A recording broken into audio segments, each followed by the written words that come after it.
lantang. Membaca lantang ialah proses membaca dengan suara yang jelas, menggunakan intonasi dan irama yang tepat serta disertai dengan pemahaman terhadap teks yang dibaca. Ini bertujuan untuk meningkatkan kelancaran membaca dan penguasaan perbendaharaan kata melalui sebutan huruf dan perkataan secara jelas oleh pembaca. Kaedah membaca lantang ini kebiasaannya digunakan dalam pengajaran membaca di peringkat awal kerana ia membantu murid berlatih sebutan yang betul, memperkukuhkan daya ingatan serta menanam keyakinan diri semasa membaca di hadapan orang lain.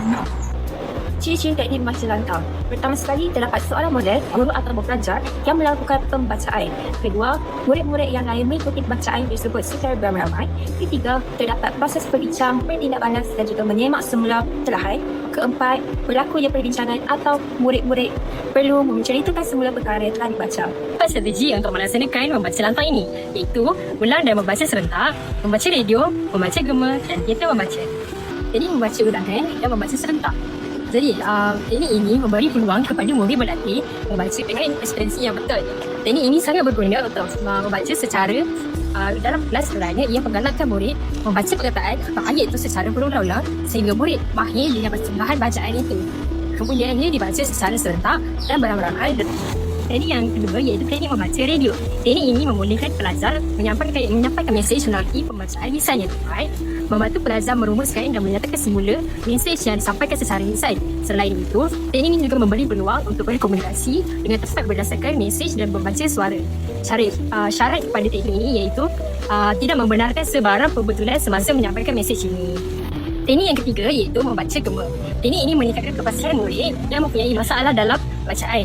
Teknik ini melibatkan kemahiran pandang, dengar, tutur dan sentuh semasa proses belajar membaca. Teknik ini bermula dengan sesuatu yang mudah dan kemudiannya ke arah yang lebih sukar. Penggunaan pelbagai jenis bahan dalam membaca gema seperti malala dan surat khabar amat membantu dalam membaca teknik ini. Kemudian yang terakhir iaitu teknik teater membaca adalah teknik yang membolehkan murid-murid menguasai kaedah membaca dengan lebih mudah dan menyeronokkan.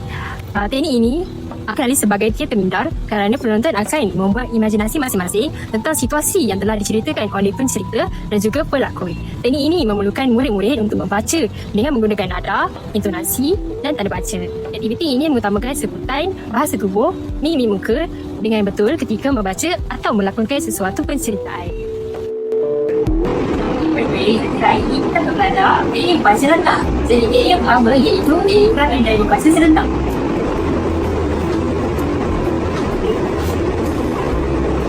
Cikgu akan baca dahulu, jadi kamu akan ikut baris demi baris sikit. Jadi jarum patah dalam satu, jarum patah dalam satu, nyamuk masuk dalam kelam, nyamuk masuk dalam kelam. Banyak-banyak membaca buku, banyak-banyak membaca buku. Kerana buku jabatan ilmu, kerana buku jabatan ilmu. Manfaat membaca lantang. Pembaca dapat meningkatkan kemahiran dan daya ingatan mereka. Kedua, pembaca mengetahui cara sebutan yang betul.